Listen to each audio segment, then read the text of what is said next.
Hello and welcome back to New Week, New Game. This is where I take a game that I've never played before and we give it a shot. We try it out.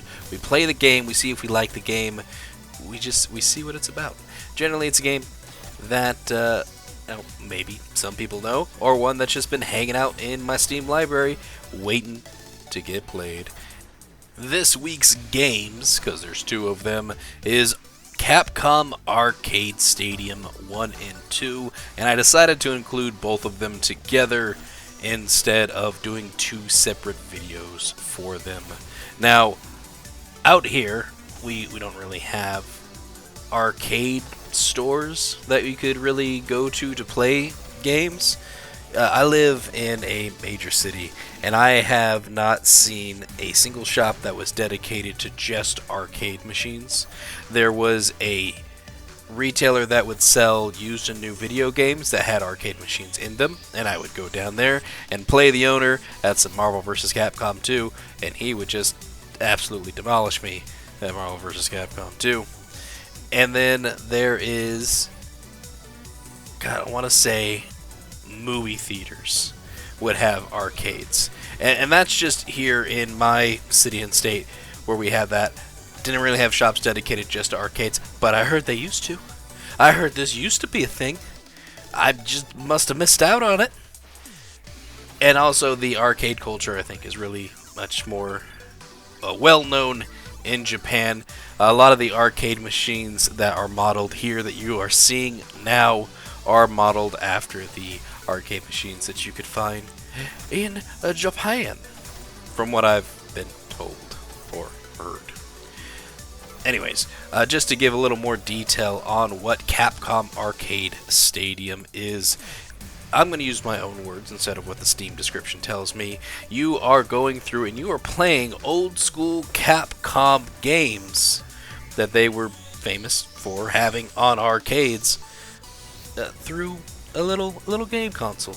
You're using ROMs too, which is crazy. It's like a ROM and emulator thing, but it's just a very well done emulator, and it focuses just on these old school Capcom games. There is this game here that we're stuck on, 1943. Ghouls and Ghosts was one too that I remember seeing and never really getting into. Final Fight was one, though, that I have played in the past, which is why it is the first game that I selected, because I was like, oh, I do remember playing this game. I don't remember if it was the first one or the second one. I'm pretty sure it was the first one, but I remember being Mike Hagar and going in and just absolutely destroying people. This is also a feature that they did add to the game, which is rewinding. So if you mess up your jump, rewind it back. That person delivered the last blow on you and killed your character, rewind it back and try again. And I definitely took advantage of that in Final Fight. So let's see how we did that.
And there you have it, real riveting and exciting stuff. These beat 'em up games were some of the games that I had on Sega and played a lot of. Mainly Streets of Rage is one that I was always playing.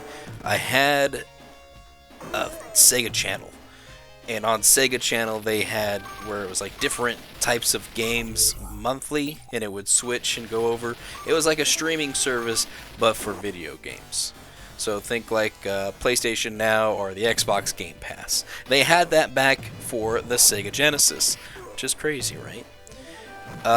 And I played Streets of Rage 3 on there a lot, because I remember going through and there was one level where you would fight a boss and they had a kangaroo with them, but if you did not kill the kangaroo and you took out the boss, then you could go through and use the kangaroo as a fighter. And so I absolutely enjoyed that as a kid, and that's exactly what I did. But the beat 'em up games were really fun for me. Fighting games in general were games that I liked, and if it had some type of action or fighting in it, those were the games that I liked to play. And that's what a lot of the Capcom Arcade Stadium games have, are fighting games. So you got the old school Street Fighter games in there, and then some of the other games. We're going to go ahead to the next game that I decided to play, just because I wanted to check out something different. And now we go over to 1941 Counterattack. This is one of those crazy bullet hell type games that were more common, I want to say, in old school retro games. And this is back when it is just bullet hell type games. Metal Slug being, I think, one of the more popular ones that most people have heard of. This isn't like the roguelike bullet hell games that we play today, because they seem to like combine two genres of games and put them into one. Nothing wrong with that. It's just that that's kind of how gaming has advanced.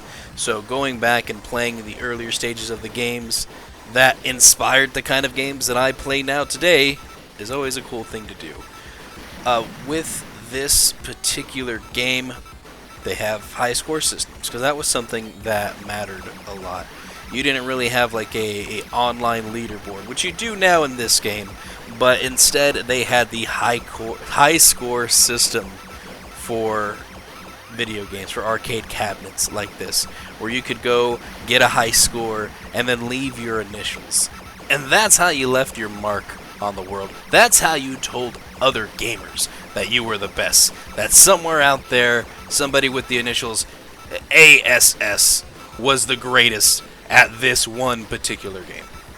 That brings us on over to the next feature of the game, is the Caspo points. You earn points as you play games, and then when you leave this particular game and get up to go play another game, depending on how well you performed, you achieve points. And once you achieve those points, this is what happens. Your class goes up. You get things. You earn packages, which I kind of know what they do, sorta. I wasn't 100%. I thought it had something to do with this, which is why we backed out. But another feature of the game is that you can make your very own arcade and change the way the cabinets look and how things are kind of set up, which I like that they have that feature. I personally would prefer if it was more of a 3D type feature, where I can kind of walk around and move instead of just like one wall of cabinets that you just go left to right on. You can do each one individual. They also give you the option to randomize cabinets. So you can just press that button and then everything is random. And as your Caspo level goes up, there are different things for the cabinets that you can get. Right now it's just kind of like the basic arcade cabinet style that they had in Japan. Personally, when I would go to different types of arcades, I remember certain games having their own unique cabinets that really advertised the game really well, and I would like to have seen that. I would like to have seen a Street Fighter cabinet, because some of these cabinets, especially for Street Fighter, had combos on the cabinet that told you, like, this is the combo you do for this character, this is how you do their abilities, so that way you kind of knew what you were doing, or been able to experiment and try and see what everything is. And this is the other feature, Triumphs, which is just the achievements. I don't really think this did any one particular thing. A lot of the achievements are just based on performance and what you do in the game, but not labeled at any one particular game. So it just wants you to achieve certain things within the game. I wanted it to be targeted toward each game. So like each game had its own triumph that you would get, but this one just kind of wants you to experience the time attack modes or the score attack modes or the different types of modes that they offer when you go in and you play certain games. Now, before I end this video, I am going to hop on over to the second part of Capcom Arcade Stadium. We're going to go to Capcom Arcade Stadium 2. I'm just going to show you what the games are because there's really not much difference from the first and the second game. So here you have it. This is Capcom Arcade Stadium 2. Just going to run through, show you the different types of games. A lot of the Street Fighter games are in here, which I really like, and I really enjoy is the old school Street Fighter games. There's games in here too that I'm not too familiar with. I had no idea Mega Man had a fighting game. That was cool. Anyways, I will say as a closing statement, because this is kind of where we're getting at in this point of the video, is the end. They did bring the arcade style type system back in Street Fighter 6. I think that's a big positive. I like that Street Fighter 6 has an arcade system where you can play old school Capcom games. And I like the way that it's set up because it's in the multiplayer lobby. So when you're in the lobby, there are these arcade machines that you can sit down and where you would challenge the opponent. However, in the corner of this stadium is a little section where you can play an arcade game by yourself, and it's usually one of these old school retro games that you can play. And also in their battle passes that they do, you can also get yourself a retro game to which you can go back to Street Fighter 6 and you can pull up and you can play that game and you can try and get the high score and you can challenge other players on Street Fighter 6 to being, the highest of high scores, the easiest of scores that you want. One downside to that, though, is what about this game now? If you've got the newest game that has those arcade machine cabinets, are those people just going to wind up moving over? Do you want them to move over to Street Fighter 6 to play the arcade cabinets there because now they are there in that game on top of having a fighting game? Or are you just wanting them to stay here and do that? It's kind of hard because I feel like you're splitting between them. Maybe I'm just kind of overthinking it, and it's not that way at all, because I am sure that there are games available through both Capcom Arcade Stadium 1 and 2 that you will not see in Street Fighter 6. You will see the old school Street Fighter games for sure, because it's a Street Fighter game. Makes sense. But having things like Valkyrie on there as well is awesome. I love it when a Capcom game includes references or Easter eggs to other games as well. I just don't like that some of them are hidden behind paywalls. This has little DLC in order to play the different types of games, but that's about it. All in all, I enjoyed the game, I had fun, and I would come back to play me some old school Street Fighter, and when I'm curious, playing a game I've never heard of before. Maybe we'll try that slam basketball game that they had in here. Could be fun, I don't know. Anyways, that is going to do it for me. Thank you all for watching, and I will see you in the next game of New Week, New Game. Goodbye.